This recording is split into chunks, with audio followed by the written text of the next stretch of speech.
없어 보이게 제가 옳은 게 좋습니다 이런 말씀을 드리는 게 아니고요. 지금 시장이 매우 빠르게 변하고 있습니다. 과거에 우리가 알고 있었던 패턴과 다르게 변하고 있고요.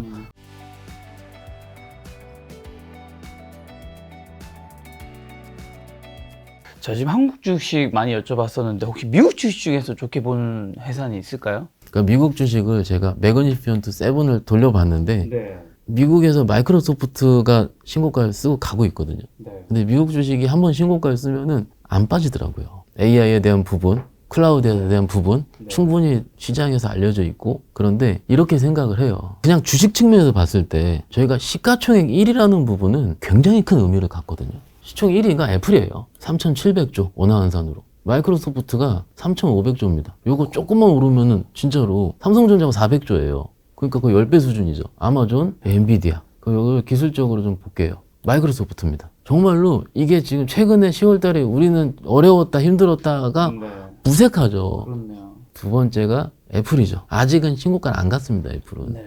그냥 이렇게 좀 약간은 메시지적으로 생각할 필요가 있을 것 같아요. 어찌됐든 클라우드든 AI든 지금 시대 방향이 인공지능 쪽으로 좀 바뀌고 있다라는 거가 미국 시가총액 상위로 좀 보여주고 있는 거 아닐까라고 좀 추측을 좀 하는 거죠. 그리고 그게 선봉장에 있었던 원래 주식은 엔비디아였으니까 엔비디아가 8월 달에 신고가를 딱 찍고 밀렸었거든요. 근데 지금 딱 신고가가 나오기 직전의 부분이니까 만약에 한다면은 좀 이런 식으로 투자라는 것 자체가 100% 맞는 건 없어요. 왜냐면 저는 무수한 고객들을 만나고 얘기를 드리기 때문에 아까 말씀드린 것처럼 같은 종목도 더블 나시는 분이 있고 손절 치시는 분이 있다니까요. 얼마큼 보유하고 내가 어떤 마인드를 갖고 있느냐에 따라서. 그러니까는 좀 시대의 방향을 좀 보실 필요가 있다는 거고. 그래서 미국 주식은 그냥 매그니피언트 7 안에서 정도만 우리가 시대의 트렌드, 그리고 코리아의 주도주는요, 미국이 신고가에서 나오거든요. 예전에 일날 릴리 그때도 그랬었어요. 우리가 저기 비만 치료제 나올 때도, 펩트론, 인멘티지를 나올 때도 똑같이 그랬었거든요. 그래서 조금 미국 주식을 저도 매매를 세게 하진 않지만 우리 주식을 매매하려고 보고 있는 편이긴 합니다. 그럼 한국도 뭐 AI나 이런 관련 종목들 좀 봐야 한다는 의미로도 들리는데, 뭐 인터넷센터, 네이버, 카카오는요? 어떻게 좀 보세요? 그쪽도 요즘에는 뭐 좀 그래도 나쁘지 않더라고요. 요즘은 좀 오늘도 좀 오르기는 올랐는데 아까 이제 잠깐 말씀을 드렸죠. 카카오는 일단 실적이 70배고요. PER 기준으로. 네이버는 30배인데 둘 다 AI를 탑재한다고 했어요. 그런데 국내 증시의 특성상 지금 한번 발현이 크게 나왔던 종목, 카카오의 기본은 뭐냐면 약간은 자회사 상장에 대한 이슈가 조금은, 그리고 아직까지도 사법 리스크에 대한 부분이라든지 그게 좀 아직까지는 좀 보이는 거죠. 저는 카카오가 몰아야 된다고 생각을 하긴 하지만 바람이죠. 그렇지만 그냥 주식적인 면을 봤을 때는 법적인 허들이 좀 이런지 걸쳐져 있으면은 좀 죄송한 얘기지만 그 허들이 벗겨질 때까지는 조금은 좀 쉬는 경향이 좀 여태까지 많이 봤었습니다. 그래서 그 둘 중에 하나 정도라면은 뭐 네이버 다 상식적인 부분에 얘기를 하시고 조금 더 건너서 얘기를 하면은 뭐 하이퍼클럽 X죠, 네이버. AI 쪽, 챗 GPT 같은 이런 AI 쪽이 어떻게 보면 좀 실적으로 나와야 돼요. 챗 GPT처럼 유료화가 돼야 되고 사용자가 많아야 되고 당장 지금보다는 조금 시간이 걸리지 않겠습니까? 그거에 대한 실적의 가시성 여부는 내년에 좀 달려있다. 지금 11월 달 중순 입장에서는 조금 봐야 되는 거고, 그렇다면 지금 미국 금리가 피벗 추세에서 플랫폼 관련주가 오르긴 하지만 실적에는 허들이 좀 걸려 있으니까 적당한 수준에 오르면은 개인적으로는 좀 매매 플레이에 들어가자라는 거죠. 이런 식으로 좀 개인 생각할 수 있습니다. 자, 현대차, 기아 올해 실적이 나쁘지 않았다고 알고 있는데 주가는 뭐 좋지 않았다고 또 알고 있는데 어떻게? 주식시장에 3대 미스테리예요. 1대 2대는 뭐죠? 일단? 1대 1위는 내중공모가 안 가는 거고요. 3대는 자동차가 왜 이렇게 안 갈까라는 거죠. 그런데 많은 유튜브라든지 많은 경제TV를 보신 분들은 이런 얘기 나올 때마다 전기차 성장성에 대한 우려, 얼마 전에 2차전지랑 거의 같은 경우죠. 그래서 깨버릴 수 있는 가장 큰 경우는요, 일단은 고금리가 좀 줄어들어야 되고요. 오늘 현대차가 나름 현대차 기준 4%나 올랐거든요. 근데 이 이유는요, 아까 그 고금리 피벗에 대한 기대감일 거예요. 당연합니다. 고금리면은 리스 금리 올라가고 대출이 더 늘어나니까 못 샀으니까 이거에 대한 부분이 계속 눌려 있었던 거죠. 그런데 실적은요 엄청 쌉니다. 그냥 싼 게 아니고 무지막지하게 싸요. 무지막지하게. 그러니까 지금 오늘 자료 보니까는 추정 실적 기준 PER이 현대차가 3.7배 나오고요. 3배입니다. 3배. 기아차가 3.3배. 한국타이어 4배. 부품사들도요 4배, SL 4배, 화신 4배, 이래요. 그러니까는 아까 여기서 아이디어로는 만약 현대차 양성차 하기 조금 좀 답답할 수도 있다라고 생각하신다면은 부품단을 좀 보는 것도 이런 식으로. 그런데 막상 아직까지 그런 고금리가 끝난 건 아니니까는 뭔가 우리 7월달 갔던 것처럼 그 강력하게 가는 것보다는 어느 정도 또 이것도 역시 멈출 가능성이 좀 있습니다. 그래서 좀 이런 시장의 결을 좀 이해하시면 어떨까 싶고요. 어제 미국장에서 뭐 엔비디아는 한 2%, 마이크로소프트는 한 1% 정도 올랐는데 테슬라가 6% 오르고 GM이 4% 오르고 미국 증시도 오히려 자동차에 더 환호를 했었으니까 일단은 자동차도 저평가라는 측면 그리고 두 종목은요 배당이 좋습니다. 그러니까는 예를 들어서 좀 나는 좀 보수적인 투자자고 매매를 좀 하는 걸 싫어하는 투자자 분이시라면은 연말에 아마 기아차 기준 한 7% 정도 배당 나올 거예요. 일단 예상입니다. 좀 바뀔 수 있긴 있지만은 그런다면은 연말까지 보유해서 7% 배당을 얻을 수 있다면은 일단은 어느 정도 기간도 얼마 안 남았죠. 보유 기간이 적기 때문에 물론 3월 달에 배당이 나오긴 하지만은 이런 확정 수익 개념으로 봤을 때는 고배당 종목이지 않을까라고 말씀드릴 수 있겠습니다. 그러면 이제 좀 일반적인 주식 투자 방법도 좀 여쭤보자면 좀 차장님이 알려주실 수 있는 좋은 종목이나 성장성 높은 종목 찾는 방법 좀 어떻게 될까요? 굉장히 어려운 질문이신데 사실은 지금까지 우리가 알고 있는 좋은 종목이라 하면요 남들한테 이거 왜 이래? 라고 뭔가 비난을 받지도 않을 정도의 적당한 실적도 있으면서 성장성도 어느 정도 있으면서 그리고 기술적으로도 정배열이 들어간 상태에서 이런 식의 이게 일반적인 스탠다드였거든요. 그런데 직원들이랑 점주대 얘기를 한 건데 한 2년 전부터 바뀌어요. 그 판이 바뀌는 게 상대적으로 매우 빠르게 움직입니다. 그냥 빠르게 움직이는 수준이 아니고 저도 정신을 못 차릴 정도로 아까 말씀드린 HBM 관련주들 신고가를 쓰는데 이틀이면 써요. 그냥 올라가는데 20%씩 올라갑니다. 그 전에 보유하신 종목 분들 입장에서는 그 종목이 좋은 종목 아니겠습니까? 없어 보이게 제가 옳은 게 좋습니다 이런 말씀을 드리는 게 아니고요. 지금 시장이 매우 빠르게 변하고 있습니다. 과거에 우리가 알고 있었던 패턴과 다르게 변화하고 있고요. 그에 대한 원인을 좀 말씀드리면 그 이해를 하셔야지 좀 적응을 하시니까는 종목을 찾을 때 텐베고의 종목을 찾는 게 목적이잖아요. 아무리 그러더라도 배당만 받을 거야 이거 아니지 않습니까? 텐베고 나오는 종목을 찾을 거면 뭔가 종목을 저점에서 사야 되고요. 그리고 그 산업 사이클에 맞아가지고 오를 때 화끈하게 올라야 됩니다. 그런데 그 화끈하게 오를 때 어떻게 오르냐면 일단은 어느 정도 횡보한 다음에 과거의 패턴이었습니다. 횡보한 다음에 시장에서 그 회사의 가치를 알아주기 시작을 합니다. 예를 들어서 2차전지가 처음 시작할 때 어떻게 됐냐면 폭스바겐 폭발 사고가 났었죠. 내연기관 안 되고 정신 넘어간다. 그때로 시작이 됐었어요. 정말 아무것도 아닌 사건이었어요. 그런데 그게 한 4년 5년 됐죠. 그런 식으로 뭔가 하나의 사건과 트리거가 있어서 움직여야 되는데 지금은요 이 종목이 싸다 이 종목 어떤 모멘텀이 있다가 유튜브라든지 혹은 텔레그램 같은 굉장히 빠르게 매체들에 전달이 되고 있습니다. 그러면 내가 찾더라도 이 종목은 원래 천천히 가야 돼 천천히 사야지가 아니고 되게 급하게 움직입니다.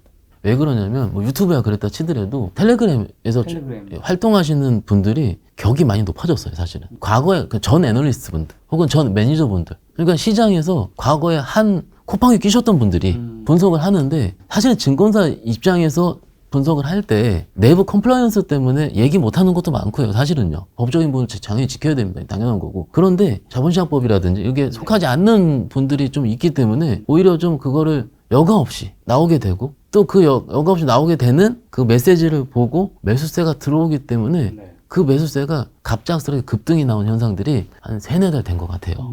그런데 그걸 자주 보고 하시는 젊은 투자자분들이 이런 분들 입장에서는 그냥 같이 보고 하면 되죠. 안 어렵죠. 그런데 아직 텔레그램 깔려있지 않은 분들이 더 많지 않겠습니까? PC에, 스마트폰에. 그런다면 이게 왜 그러지? 라고 생각하는 순간 이미 가 있는 거예요. 그리고 시장에서 밑에서 많이 올라왔는데 빠질 때도요. 화끈하게 빠지더라고요. 직원들 표현으로는 살 기회를 준다 안 준다라고 얘기를 하거든요. 그리고 팔 때도 떨어질 때도 못 팔게 해요.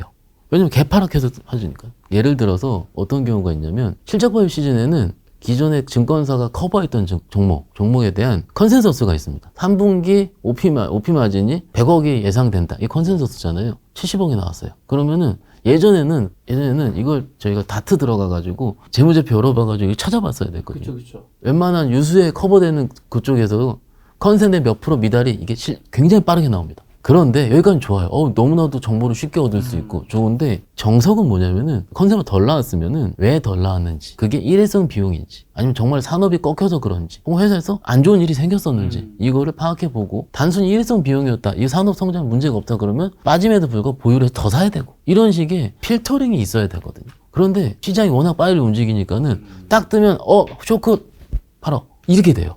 그럼 많이 빠지면 내가 이 종목 좋다고 생각하면은 물 타면 되지. 더 사면 되지. 이렇게 하실 수 있죠. 근데 그 폭이 15% 20%라면은요. 무섭게 되는 겁니다. 저희는 사람이잖아요. 기계가 아니고요.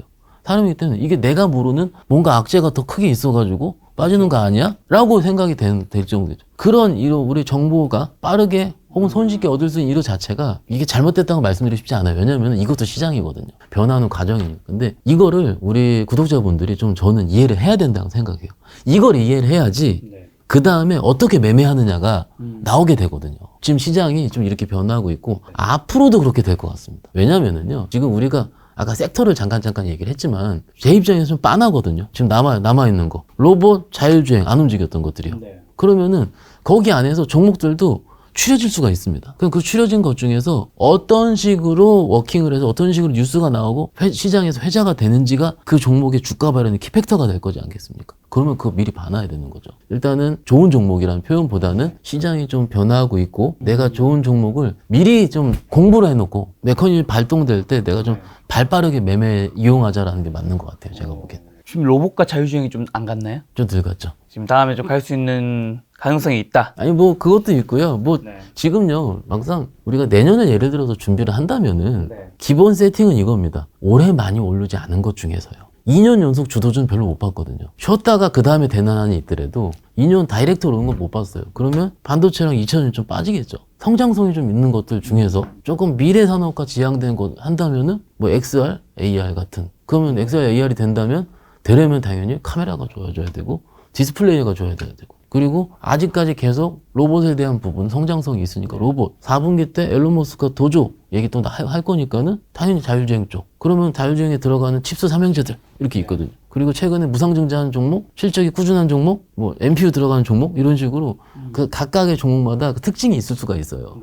근데 그거 많지 않거든요. 그런데 여기서 또 중요한 점은 뭐냐면은 그런 종목들의 특징이 실적이 뭔가 꽉 차 있지는 않다는 겁니다. 그러니까는 실적 발표 시즌에 한 번씩은 크게 흔들려요. 이게 좀 답답한 거죠. 우리 약간 미국 종목들은 실적 시즌에 오히려 더 강해지는데 우리가 텐베거성으로 우리가 좀 한 매매할 수 있는 결에 있는 성장성 있는 섹터들이 막상 재무제표를 열어보면은 종목들이 얘는 실적이 과거보다 튼튼해서 이런 것보다는 앞으로 내년 내후년에 그 성장성을 미리 땡겨올 수 있을 만한 이런 종목들이 많은 거거든요. 그런데 그런 종목들의 매매의 결은 뭐냐면 실적 발표 시즌에는 조금 쉬는 경향이 좀 있죠. 근데 지금은 끝났잖아요. 이제 끝났으니까 4분기로 들어간 겁니다. 그리고 참고로 4분기 실적보다 내년 가이던스를 더 많이 보거든요. 그러니까는 4분기는요, 약간은 애널리스트들도 최근에 보죠. 내년 전망하잖아요, 지금. 그러니까 4분기 좀 쉬겠다는 얘기예요. 일부러 쉰다는 이건 아니더라도 여태까지 경향이 거의 내년으로 보는, 그 24년도 걸 보는 경향이 있기 때문에 4분기 너무 큰일 났어. 원래 안 좋아. 그 대부분 기업들이 4분기 쉽니다. 내년 기획 세우고 약간 비용 처리 많이 하잖아요. 혹은 인건비. 그렇기 때문에 일단 그렇게 보시면 어떨까 싶습니다. 그러면 앞으로 2024년에 좀 매수하지 않아야 되는 종목은 뭐 첫 번째는 뭐 올해 많이 오른 종목은 좀 조심해야 한다 말씀하실 것 같고 아니 뭐 조심이라기보다는 텐베고 후보군에서 조금 빠질 수가 있다는 거죠. 이게 어찌됐든 산업이 성장되는 과정이 있다면은 매매는 해봐야 된다는 게 맞고요. 근데 이제 소위 아까 말씀드린 전제는 뭐냐면 이제 꿈과 희망을 가질 수 있는 나의 인생을 바꿀 수 있는 예를 들어서 이런 결로 말씀을 좀 드린 거고 이게 좀 아까 이제 제가 이제 안 사는 종목들이 있어요. 안 사는 종목들은 뭐냐면은 기술적과 기본적으로 나눌 수가 있는데 기술적으로 봤을 때는 차트를 딱 열어봤는데 윗꼬리가 많은 종목들. 윗꼬리가 뭐냐면은 종가까지 끝까지 안 오른다는 거죠. 오르면 누가 팔아요. 기술적으로. 그리고 우하향 있는 거. 이거 기본이잖아요. 그런데 재무제표로 봤을 때 유보율은 많은데 회사가 탄탄하잖아요. 근데 이익이 증진 안 되는 회사들. 그냥 꾸준한 것들. 그런 것들은 그냥 계속 꾸준하거든요. 그래서 전통적인 가치주의 개념일 겁니다. 그리고 지금 입장에서 올해 보시면은 꾸준하게 많이 간 것 중에서 보면은 은근 최근에 LIG 넥슨부터 시작해서 우주항공 방산 쪽 좋거든요. 작년에 기억을 해보시면 꿈과 희망을 먹고 사는 그런 종목도 작년 우주항공 방산이 움직였어요. 근데 지금은 조금 실적주 위주로 움직이거든요. 그럼 매매할 때 특징도 뭐냐면은 실적주를 올라가서 쫓아가면 또 물리잖아요. 그게 아니고 원래 결대로 좀 5일선 닿을 때 혹은 빠질 때 이런 식으로 조금 하시는 것도 일종의 말씀을 좀 드릴 수가 있겠습니다. 차장님 주식시장 몇 년 계셨죠? 저 입사한 17년 됐고요. 17년. 그럼 17년 동안 보셨을 때 주식 투자로 돈 버는 분들이랑 돈 잃는 분들 어떤 특징들이랑 좀 차이점이 있을까요? 버시는 분들은요, 기본적으로 시장에서 살아남고 있고요. 때를 가리시는 분들입니다. 어떤 때냐면은요, 주식을 쉴 때는 화끈하게 쉬십니다. 어떤 분을 봤냐면, 기본적으로 예를 들어 주식을 이렇게 돌릴 때 매수를 했어요. 그리고 여기서 더 가면 더 사겠죠. 그런데 여기서 전저점을 깨면은 바로 손절을 칩니다. 예를 들어서 종목이 6개가 있는데 계속 깨지게 되면은 종목이 없어지게 되죠. 없어지고 나서 코로나가 터졌어요. 리스크 관리거든요. 그리고 다시 종목들이 정배열에 들어설 때까지 지수든 매매를 안 하는 겁니다. 그리고 다시 정배열에 들어서고 시장에 해볼만 할 때 많은 금액을 다시 들어오시더라고요. 이거 뭐냐면 슈퍼게임이거든요. 선수고. 이런 패턴으로 10수년, 20년 하셨대요. 그러면 첫 번째는 때입니다. 때. 때를 가지고 하는데, 그런데 그럼 내가 어떻게 알아요? 제가 그 얘기 많이 드리거든요, 고객들한테. 되게 쉽습니다. 계속 빠지면 일단 쉬어야 됩니다. 원래 10월달 내리 빠지고 있는데 계속 빠졌잖아요. 이렇죠. 그래도 8월달까지는 괜찮았는데 9월 초부터 다이렉트로 빠졌어요. 다이렉트로. 10월까지. 이 구간을요, 어떻게 들어있더라도 이거 못 버티거든요. 정말 못 버팁니다. 그래서 집에 가신 분 많다고 말씀드리는데, 이 고점 대비 2600에서 2270이니까 300포인트가 넘습니다. 근데 빠르게 빠지면은요, 리바운딩이 올라오거든요. 근데 이거는 2달 동안 이렇게 빠졌거든요. 2달 동안 빠지면 지치죠. 그러니까 반대 매매, 계속 손절매 나오는 거고. 그리고 두 번째 버신 분들의 특징은 뭐냐면은 쉰다인데 현금이에요, 현금. 제가 자주 드리는 표현인데, 주식이 안 보이면은요, 안 사는 겁니다. 오늘 같은 날 있잖아요. 주식 사고 싶잖아요. 사고 싶은데 안 사시는 분들 많습니다. 왜냐하면 오늘은요, 미국 CPI가 잘 나와서 지수가 갭상승을 해서 시작을 했죠. 40포인트 이상. 갭상승을 해서 시작을 했고, 세작한 상태에서 지수 거의 안 빠지고 그 상태입니다. 그러면 대부분 종목들도 그냥 떠서 시작을 한 거죠. 갭은 어떻습니까? 메꾼다 그러잖아요. 예. 그러면 한 번씩 메꿀 거예요. 그러면 이렇게 생각하죠. 지수는 어느 정도 안정화됐고 종목들도 그래도 괜찮아졌어. 근데 오늘은 좀 높으니까 내가 좀 쉬어야지. 근데 종목을 보면 오전 오후까지 계속 빨개요. 반짝반짝 미치겠어요. 그런데도 그때 쉬어야 됩니다. 내가 만약에 안 보이면 정확한 타점 이거 보일 때 해야 되잖아요. 근데 이런 두세 가지의 메커니즘이 매일 연속적으로 반복이 되고 그거를요 꾸준히 했다라는 거죠. 정말로 1년 만에 부자 된 분은 없거든요. 없어요. A라는 종목으로 8배를 수익을 난 뭐 개인 투자를 제가 압니다. 근데 8배가 올라갈 때 6개월 만에 났거든요. 근데 그 개인 투자자는요 그 종목을 3년 들고 있었습니다. 3년 들고 있다가 6개월을 다 수익이 난 거예요. 그러면 3년을 봤기 때문에 6개월을 버틸 수가 있는 거지 3년 안 봤으면 못 버티는 거거든요. 시장에 계속 참여하고 있대 아닐 때 빠지고 할 때 하고. 근데 이게 뭐 나와서 무슨 다 아는 얘기 하느냐 하는데요. 계속 강조드리지만 하고 안 하고의 차이가 큽니다. 정말로 그렇습니다.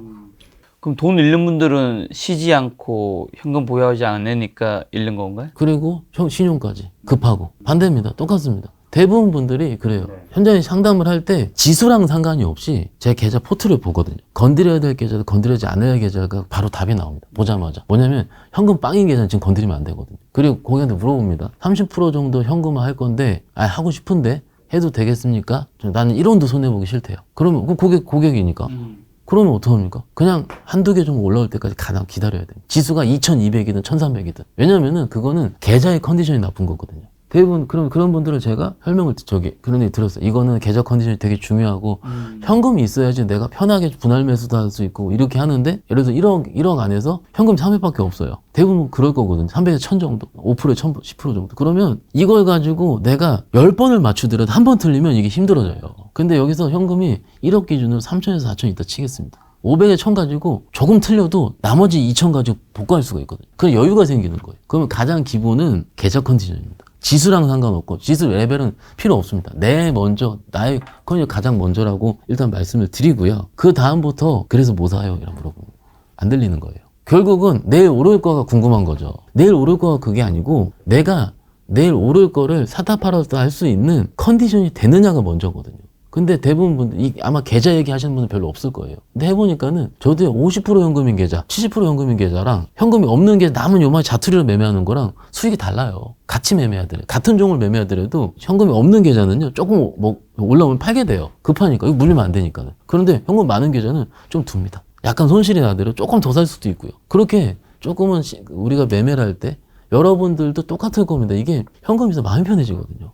그래서 이런 계좌 컨디션을 만드는 게 좀 먼저다. 이렇게 말씀드릴 수 있겠습니다. 알겠습니다. 그러면 이제 가시기 전에 올해 이제 2달 남은 거, 1달 반 남았죠. 그리고 2024년 상반기 투자 포인트랑 눈여겨봐야 될 변수 한번 찝어주신다면. 일단 변수는 12월 달에 아시다시피 미국 FMC 한 번 남았죠. 한 번 남았죠. 그건데 올릴까요? 저는 동결한다고 봅니다. 네. 왜냐하면 이번 CPI가 아주 그쵸. 한 획을 잘 거스니까. 나왔으니까. 예. 그래서 뭐 이제 소매판매 좀 남았는데 FOMC 적당히 넘어간다면은 매크로적으로 우리를 건드릴 수 있는 부분은 정말로 다행입니다. 좀 줄어들었다고 보는 거고요. 근데 간간히 파월이 매파적인 발언을 하니까는 그쵸. 그때마다 좀 흔들릴 수는 있는데 일부러 그런 거 아닐까요? 기대하지 말라고. 너무 급하니까 시장이 너무 네. 오르니까. 일종의 저는 서비스라고 봅니다. 네. 립 서비스라고 보는데 그런 부분이 좀 흔들릴 수는 있으나 네. 아까 서두에 말씀드린 것처럼 11월보단 12월보단 1월이 나았었으니까 내가 공부했던 거를 조금은 급하지 않게 조금은 내가 A라는 종목을 매수를 할 거면은 100주 살 거면 10주 정도만 일단 빠질 때 오를 때 말고 이런 식으로 좀 매매할 것을 맞을 것 같고 지금 섹터가 중요하잖아요. 섹터가 중요한데 11월 중순부터 12월까지 이 시즌에는요 아마도 두 가지 패턴으로 갈 겁니다. 일단 바이오 같은 1월 달에 예정이 되어 있는 거 하나랑 지금 아직 그 양도세 이슈가 아직 결론이 안 났잖아요. 네. 그러면은 이 양도세 이슈가 있고 없고의 차이에 따라서 그 지금부터 12월 초까지 많이 오른 섹터 종목들이 무너지는 게 보일 겁니다. 무너지는 것 자체는 개인 투자자분들이 올해 많이 수익이 났다는 얘기고요. 그러면 그것들은 언제 사면 되냐면 12월 28일 날, 그죠? 배당날 끝나면 새해가 들어올 29일이죠. 그 28일, 29일 넘어오는 그 시기에 그런 종목들을 매수하는 거거든요. 어느 정도 계획이 좀 세워지실 거예요. 지금부터는 성장성이 있는 일부를 내가 매매를 좀 하다가 중간에 정책적인 변화에 따라서 많이 빠진 것들은 그게 올해 주도주였으니까는 많이 빠지면 한 번씩 리바운드 나올 수 있고 그리고 1월 달부터는 또 정책 발현주가 또 나올 수가 있으니까 그거는 그때 얘기를 해보도록 하고 일단 이런 식으로 조금은 올해를 안정적으로 일단 넘긴 다음에 내년은 또 내년 장이 오고요. 그렇기 때문에 좀 내년 고민해야 될 거예요. 왜냐하면 변수가 너무 많으니까는 또 그래서 대주주 양도세 이슈로 올해 12월에도 좀 증시가 좀 안 좋아질 수도 있을까? 제가 알기로 작년 12월에도 좀 증시가 좀 빠졌던 걸로 기억하는데. 그렇죠. 그런데 지금 10월에 미리 반영했다고 보는 시각이 좀 있어요. 10월에 워낙 많이 빠졌으니까. 그리고 올해 올랐었던 섹터들이 좀 밀리기도 했었고요. 그리고 양도세에 대한 양도세 그 허들을 10억이죠. 10억, 20억, 50억, 100억의 허들이 있는데 어느 정도까지 조정하는 것도 좀 답이 좀 약간 시장 반이 달라질 것 같습니다. 10억에서 20억 가면은 죄송하게 원복하는 거고요. 옛날에 했던 거.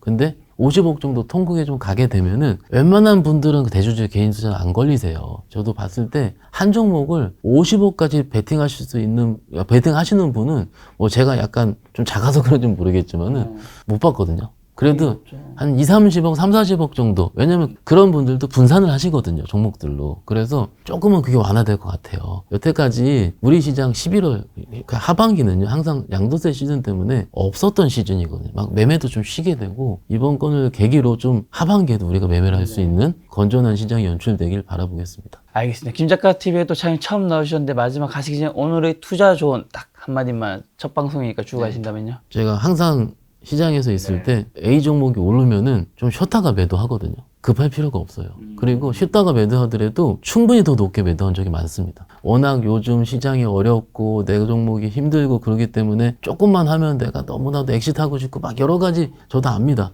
조급한 거예요. 좀 많이 나아질 거거든요. 나아질 거니까는 조급함보다는 그 시기를 우리가 잘 견딜 수 있는 시간으로 가지셨으면 어떨까 싶습니다. 알겠습니다. 차장님 오늘 처음 뵀는데 또 2024년에는 좀 더 자주 뵙도록 하겠습니다. 자, 오늘 만나서 대표님 박혜서 차장님이었습니다. 지금까지 여러분 소중한 시간 함께 해주셔서 정말 감사합니다. 오늘도 김 작가였습니다. 고생 많으셨습니다. 감사합니다.